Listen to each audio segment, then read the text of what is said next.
Manipulator Productions.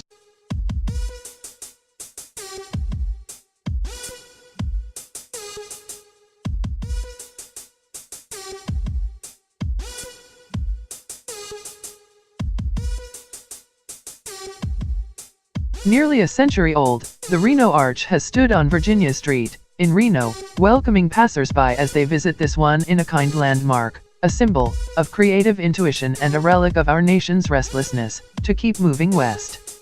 But, what's the story behind this famous neon-glowing wonder of northern Nevada? Stay tuned to find out the full history, next.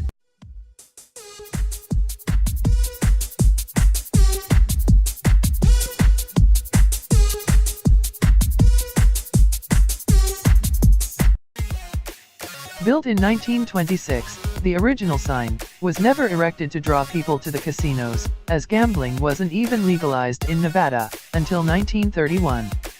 Instead, it was inspired by the automobile, and more specifically America's coast-to-coast motor routes, better known as the Lincoln Highway and the Victory Highway.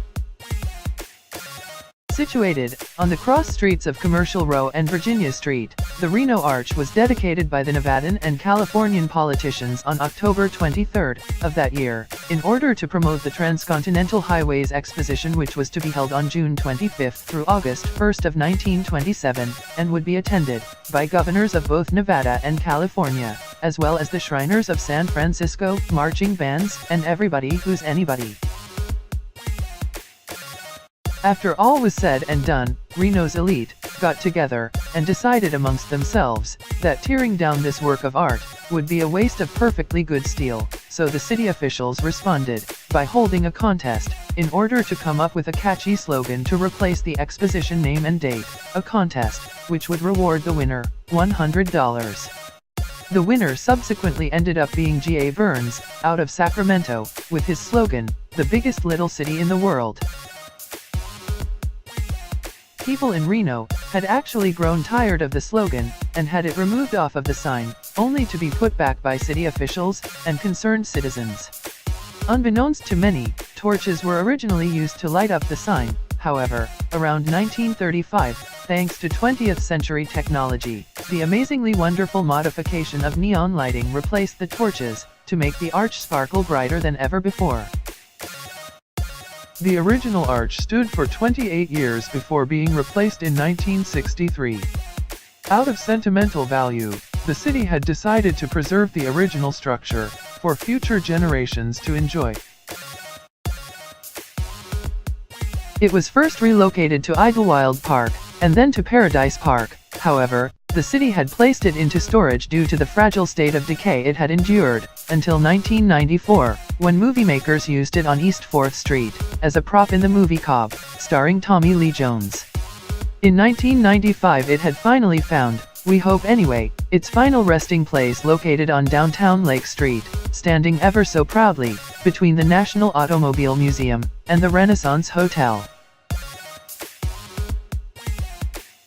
The next arch that stood on Virginia and Commercial was short-lived, yet had enjoyed 24 glorious years as the Arch of Reno. Trading the steel frame construction for plastic, it was the first to sport a rotating star atop of what some refer to as the Mod Arch or the Hippie Arch. However, by 1987, the city of Reno was once again looking to upgrade to a more modern sign that would define the city itself and distinguish its character from its southern counterpart.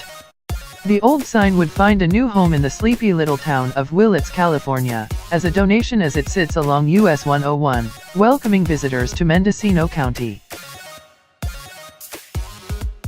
The new sign would be built by Young Electric Sign Company, whose projects vary from the historic El Capitan Theater in Hollywood to the Fremont Experience in Las Vegas. The sign still stands to this day, although it is undergoing a facelift to bring it into the modern era. The highlights of the upgrade are clearly visible as during the daylight. One of the most notable changes is the blue and silver, representing the colors of the Nevada State University Wolfpack.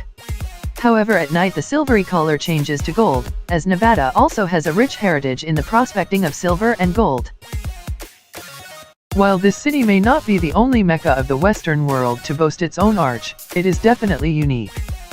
having been in movies such as Sister Act, Kingpin, and Waking Up in Reno, and is even shown in the game Fallout 2 on a street named Virgin, in a city called New Reno. This sign has its own story to tell.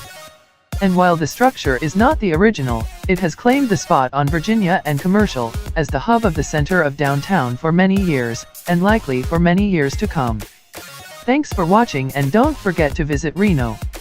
And while you're at it, take a look at meticulator.com to see more videos like this one.